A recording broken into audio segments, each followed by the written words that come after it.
మిమ్మల్ని వదిలిపెట్టనని చాలా స్పష్టంగా హెచ్చరిస్తున్నా. ఓసారి గంజాయి సేవించిన వాడు, డ్రగ్లు వాడే వ్యక్తికి భార్యకు పెళ్ళానికి, భార్యకు తల్లికి వ్యత్యాసం తెలియకుండా కడాని నేను చూస్తే బాధేస్తుంది. 3 సంవత్సరాల ఆడబిడ్డలు, చిన్న పిల్లల పైన అత్యాచారాలు చేస్తారు. 60-70 సంవత్సరాల వయసుండే వ్యక్తులు. వీళ్ళు మనుషులేనని అడుగుతున్నా.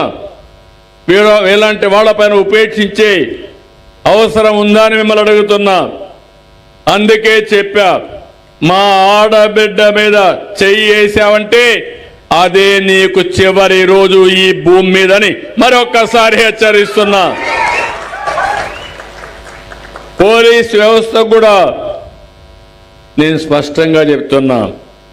తొందరలోనే మీరు చూస్తారు, ఎక్కడ చూసినా టెక్నాలజీతో సీసీటీవీ కెమెరాలు పెట్టి ఎవడైనా ఇలాంటి పని చేస్తే 2 నిమిషాల్లో వాడిని పట్టుకుని ఏం చేయాలనో చేసే బాధ్యత నాదని మరొక్కసారి మీ అందరికీ ఆమె ఇస్తున్న. ఎవరిని వదిలిపెట్టను, రౌడీజాన్ని సహించను, ఎట్టి పరిస్థితుల్లో ఉపేక్షించాం.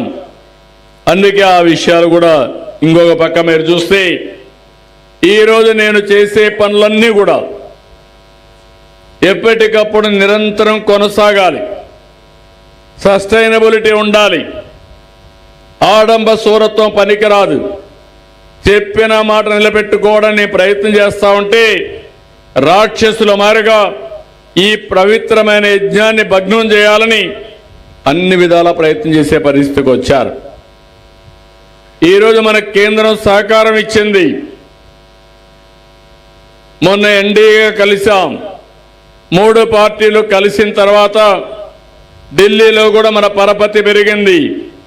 అమరావతికి డబ్బులు ఇచ్చారు.